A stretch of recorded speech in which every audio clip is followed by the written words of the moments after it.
seen Beef? Okay. It's good. From Netflix, this series is about an incident, a road rage incident, that really spirals out of control as the two people involved do a kind of jihad on each other. It is quite amazing where this series goes. So without further ado, let me introduce you to the man who created it all, came up with the idea, and is the executive producer, Lee Sung-jin.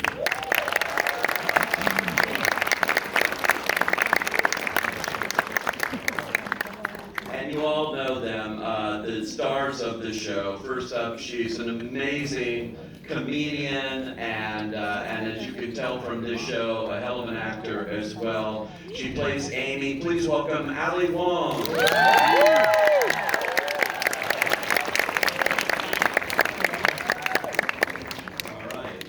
And he is an Oscar-nominated actor from so many different things, including a little show called The Walking Dead, you may have heard of, and Minami, and so many great performances. He plays Danny here. Please welcome Yeun.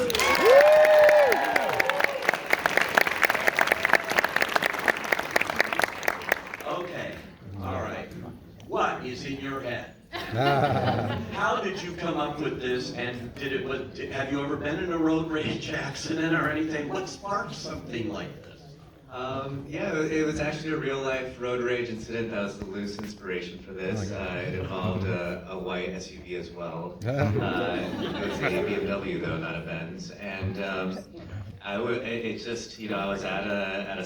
at the light, it was red, and I didn't go fast enough when it turned green, and so it started honking at me and pulled up next to me, cursed at me, all that stuff. And then for some reason on this day, I wasn't having a bad day, but I was like, I'm gonna follow you.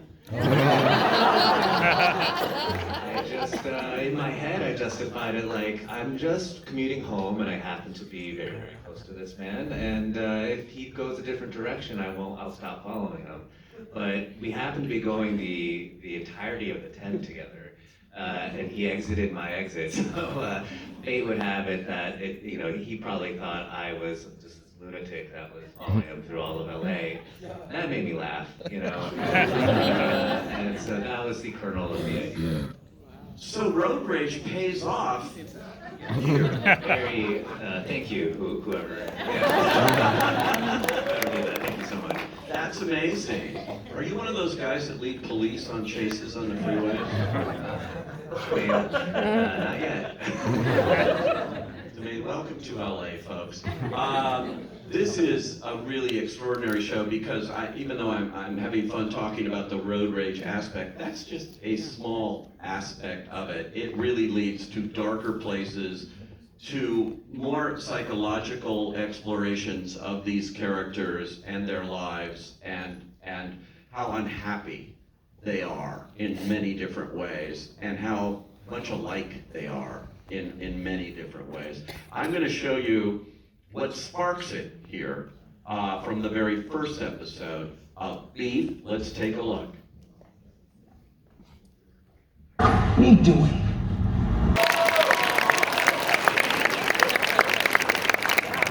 You can see they can relate. They can relate to if ever there was a show for these times, it seems like this one is it. All on edge. The whole time, all 10 episodes here, all kinds of twists and turns. And is this for this time, this idea? It seems very pertinent to me, the world we're living in. Yeah, I think we were writing from a true place, the writer's room. We were just kind of observing and a lot of introspection of how we're feeling, and yeah, it definitely wasn't intentional. Like, we weren't trying to be like, top down looking at society and saying like, hey, we have to talk about these issues, but we're just, observing ourselves and our interactions and people we know, and I think all of us there's a lot of things going on. We're angry one second, we're deeply sad the next. We're all very complicated beings, and so try to reflect that in the show. It's a divided society we live in right now. There's one side against the other side, and this just puts it on a very human level between these two people, Stephen. I'm wondering, and by the way, they're both also executive producers of the show too. So, yeah. So you have a lot invested in this.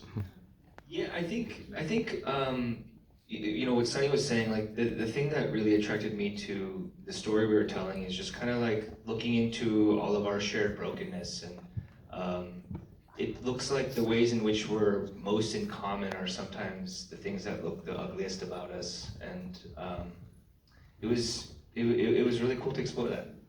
Yeah. What about Danny? How do you get in that? It's completely different than anything else I've seen you do. You are a chameleon. I don't think I'm watching Stephen Yeun at all. The minute I started watching that, I told you I watched 7 of these episodes back to back on Easter. That's how I spent Easter. I was. Yeah. Anyway, creating Danny, completely different. What did you base it on? What kind of work did you do to create this role? Well, Danny, you know, we're like I was saying earlier, he's an exploration for me into kind of a shameful existence, parts of ourselves that we don't really like to show or lead with or inhabit. And in creating Danny, we had a lot of conversation between all of us, you know, and Sunny and I together too, and just we would pick pieces of like ourselves or people we know or things we've observed, and you know, when it came to the performance, it was really about never abandoning this character, not leaving him in judgment or shame, but really just trying to embrace that part of him and play that part of him in truth, which was gnarly, but coming out of it, you know, it was really cool because it then kind of leaves you in a compassionate place too. It's interesting. Yeah. And what about working with Allie here? Oh, the best. Oh, the best. I truly like the energy, the friendship, the presence, the power, kind of the grace, all of that was just so, we had a great time. And every time we came together, I said it one time, but I thought it every time, which was like, we'd finish a scene and I'd be like, ooh, that's spicy. You would actually do a shimmy like this, you go, that's spicy. We had a really good time, and like there's a lot of good chemistry, and she's wonderful. Well, Allie, why did you think this was right for you to dive into this kind of a show with your career? We all know your comedy, we all know your background, but this is different. Well, it was mostly just because, honestly, because of Sunny and Steven, and I just wanted to work with them so badly because I knew Sunny as being such a talented TV writer and such a good person. And then with Steven, we had worked on Too Good and Birdie together, but we were never in the same booth or anything, so I always just, for me, it's about like who you collaborate with, that comes first, and then the story was like, honestly kind of secondary, but then when I heard it, I was like, oh yes, I have to do this. And it was funny because when all my friends heard about the project and who I was cast with, they were all very concerned that I was going to fall in love with Steven. None of his friends were concerned. But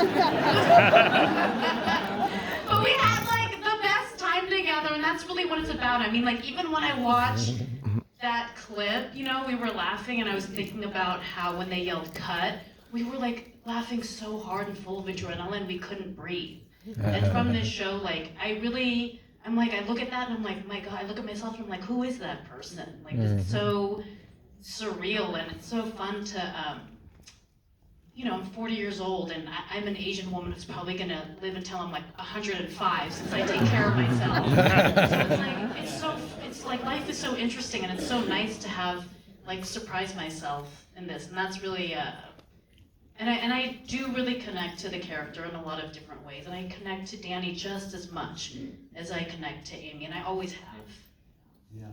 You know, this whole cast is amazing, and largely the cast and crew members of the AAPI community, and but this is not specific totally to that. This could be anything, and it's an example of casting that's super smart and relatable and universal, and shows it can be done, and things are improving, I think. Yeah, definitely. I mean, just the last couple of years, we're seeing just so many other filmmakers write from a true place and not. I think always when you start, any minority group, it becomes more like kind of surface level stuff and more like macro identity stuff. And definitely in the last few years, we're starting to see just character first, which is, as a writer, my North Star. And writing Danny and Amy was never about like, what Asian American issue do we want to adopt into the story? It's just, hey, what would Danny actually do? He would for sure go back to the Korean church as a security blanket, and yeah, Amy would for sure masturbate with a gun. Yeah, that's always fun. That's all right. I love everybody. The brother that plays Paul, he's amazing too. The whole cast is so good. It comes from A24, by the way. Who, and it's a very edgy studio, very smart studio, and Netflix, obviously. I gotta ask you about the music, the way the music goes through this, and the titles, the way the shows start out. I told you backstage, I love the fact there's no recaps. It plays like a movie. You just keep watching it. But the song choices are amazing. Like at the end of episode 7, it was Somewhere Only We Know, which was so perfect for that. And if only I learned how to do the watch credits on Netflix and press that button fast enough. I just wanted to listen as it plays over the credits and everything. It's so perfect, but all through this you have a lot of unique music choices that were perfect. Thank you. As a creator, it's so rare that when I write, I put all the needle drops into even my outlines. Oh, you do? Which sometimes people tell you not to do because you're never going to get the song, And this is a rare occasion where we got every single song that we had. Nice. They're not cheap. Smashing Pumpkins and all of these groups. It's really thanks to A24 and Netflix for being so supportive. And there were a couple of tracks that were very hard to get, like Hoobastank that you just saw. I had to personally email Hoobastank. And, dear Hoobastank. I wrote like a huge love letter just talking about how much I listened to the band in college, and they don't let you use the original master because they were all under horrible record deals, and so they all try to push the re-record, and the re-record just doesn't hold up the same. Everyone's older and whatnot, but they really responded to the show and allowed us to use it. So cool, so cool. Well, this is in the limited series category, which I didn't know when I was watching it. It could be anything. It doesn't have to be pigeonholed here. Are we going to see more beef? Maybe with them, maybe not. Maybe it's a title that you'll be able to carry on in different ways. The original, when we pitched it around town, we pitched it as a limited anthology, and the idea was to have each season be a new beef. And so that's why the finale is such a, has so much closure, and it's very self-contained narrative. That being said, if the fans demand it, All